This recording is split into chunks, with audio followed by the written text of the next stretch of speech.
Et on s'étonne lorsqu'on nous accuse d'avoir tué, je ne sais pas, 319 civils. Et on se pose la question, les corps de 319 civils. Et on dit jeter dans l'eau. C'est où? En bref, pourquoi vous avez tenu cette assise aujourd'hui? Oui, nous avons tenu cette assise, c'est pour présenter le deuxième rapport ou alors la deuxième édition de notre rapport. Ce rapport est subdivisé à deux parties. La première partie porte sur les allégations du régime de Kinshasa contre l'AFC M23. Et nous avons balayé toutes les allégations que le régime de Kinshasa porte contre l'AFC M23. Nous avons mené des enquêtes. À part ces enquêtes, nous avons de preuves parce que nos services de sécurité sont sur terre et partout. Et on s'étonne lorsqu'on nous accuse d'avoir tué, je ne sais pas, 319 civils. Et on se pose la question, les corps de 319 civils. Et on dit jeter dans l'eau. C'est où? Je pense que le cordon Beltrame Bisimwa, à charge des questions politiques, diplomatiques et juridiques, a répondu à ces questions.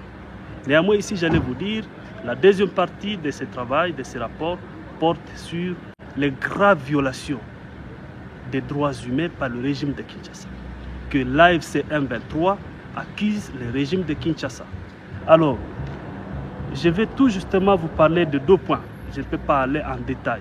Les deux points, nous avons récapitulé les crimes que le régime de Kinshasa commet à Minembwe, au plateau, contre la population Banyamulenge. Et là, c'est de l'épuration ethnique. Nous avons parlé des crimes, des massacres que le régime de Kinshasa commet avec leurs alliés Anituri, Kodeko et ADEF contre les populations civiles, plus particulièrement les populations de la communauté Hema. Alors, à ce point, il y a même des vidéos qui circulent sur les réseaux sociaux. Une dame est en train d'être hachée et l'enfant qui porte son frère à main, larmes aux yeux, en train de pleurer son frère qui vient de succomber des balles venant de FRDC et de Kodeko. Alors, je vais vous dire qu'en Ituri, c'est du génocide pire. Ce travail, nous avons conclu en disant que nous interpellons, nous invitons la communauté internationale en général, plus particulièrement le Haut Commissariat des Nations Unies aux droits de l'homme, de ne pas se fier à des rapports biaisés, à des rapports non vérifiés, à des rapports infondés et fausses des organisations internationales qui ne sont pas descendues sur le terrain pour mener ces enquêtes, pour avoir fait ces rapports. Est-ce que vous devriez les accepter que ces délégations puissent venir mener les enquêtes pour comprendre réellement? Ils n'ont jamais écrit demander.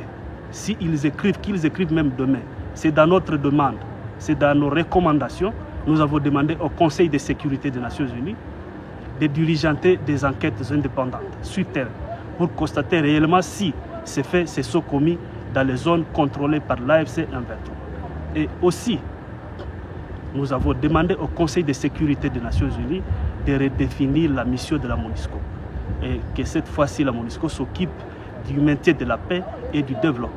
Comment expliquez-vous cette complicité entre l'armée qui est censée protéger la population avec un groupe milice de Kodeko? Tout tourne autour des mines. Le régime de Kinshasa, plus particulièrement la famille présidentielle de Félix Tshisekedi, s'est accaparé des mines en Ituri en utilisant les proches parents, donc leurs proches parents, le lieutenant-général Luboya Kachama, le gouverneur militaire de l'Ituri, pour extraire l'or de l'Ituri comme un corps vidé dans son sang. Vous imaginez? Et maintenant, suite à ça, ils utilisent les Kodeko et les ADEF comme des boucliers pour sécuriser les mines, pour sécuriser leur carrière minière. Alors, là, je n'ai pas de réponse à cette question. Ça, peut-être, vous pouvez poser à Kinshasa. C'est lui qui peut très bien vous répondre. Merci beaucoup, maître. C'est à moi de vous remercier.